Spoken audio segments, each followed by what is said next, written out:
All right, so we're back, and I wanted to let this dry just a couple minutes because we used quite a bit of water with our brush to clean out these lines. So now when we look inside all of the lines that we carved, we can see they're nice and neat. There's a little piece right here that I see that I'm just gonna take a tool, where did I put it? And I'm just gonna clean out this little trough here because that wax was just clogging it just a touch. Okay, so now we're ready for the next step. And the next step is to inlay the engobe. And this is like the most important part. So we're gonna take, again, my palette. You're gonna grab the engobe just from the cabinet and use it out of the jars. And I'm gonna use just a tiny little bit of color. Now, you can use whatever you want. Pick a color that goes well with the color you used first. So if you use green, maybe you'll use another cool color like a blue or a purple. Or you could use a complementary color opposite of it on the color wheel, and you could use red. But be aware that those color associations like red and green remind us of Christmas, or yellow and purple remind us of the Lakers. So you want to choose the colors that you think would go together best. And I'm going to take a nice clean brush, and I'm going to brush this inlay, this engobe, into all of those lines. Now I'm trying to actually fill the lines with the engobe. So as I brush, I'm making sure that I really fill each of those little troughs. I'm gonna go through. I chose black because I think for the demonstration purposes, on the very, very final tile, you'll see the darker contrast I like. I also, in this specific design, am using it more as an outline color.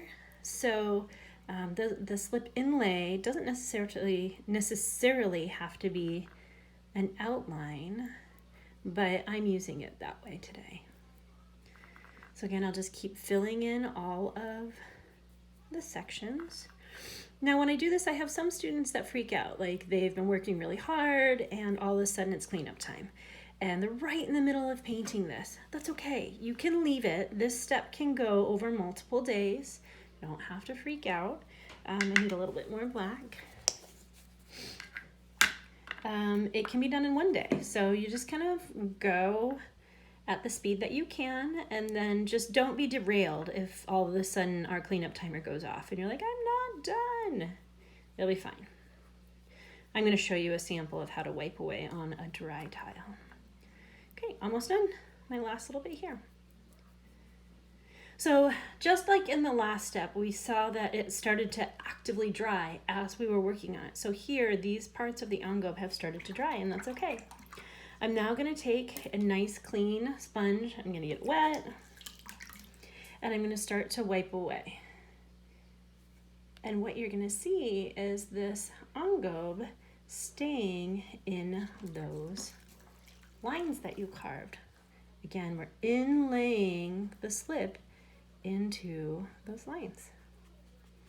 Now you want to brush away with the sponge. I don't scrub it. If you really kind of bend and push down into those troughs, you're going to pull all of the inlay out. So I'm really kind of lightly applying pressure as I let the sponge kind of skim over the surface. And you can see that black outline is inlaid around my engobe. So I'm going to go ahead and let this dry. And we'll set this aside just for now. I want to show you a sample of what it looks like if you were one of those people that were working and the bell, it was time to clean up. This is what it would have looked like if I let all of that engobe dry. So same technique. I'm going to go ahead and use my sponge. I would suggest just to kind of brush your sponge over the whole thing to wake up that engobe first. Then you can clean out your sponge and keep going. You're going to see the same effect where it's going to wipe away off of the wax because the wax is resisting that inlay and not allowing it to stick and letting us just wipe that clean off. Now on this one, we can see a lot more of that like black watery debris left behind. So again, just keep cleaning out that sponge. You really want to get as much of that off as you can. It's not going to ruin your project. We'll be able to get it off at a later stage, but if we leave it on for the firing, we have to scrub it off at the next stage, whereas right now we can just be a little bit more gentle about it. So this is the end of this stage. So the first thing you're going to do is take these beautiful test tiles that are ready for the first firing. You're going to take them into the kiln room and you're going to put them on the cart to be fired. The next thing you'll do is come back to your desk and you're going to see a couple things. Probably some engobe that needs to be put away in the cabinet. You're going to see all of this chunky piece of carved out clay and wax. This all needs to be gathered and put into the trash. Please do not take a sponge and wipe it onto the floor. Please do not scrape this up and put it into the slip bucket. This has wax in it. So as much as we could probably reclaim some of it, it has wax stuck to it. So we don't want that to be in our slip bucket. Make sure you wipe your table. Make sure you put any tools or brushes away. And then I'll come back and tell you the next steps.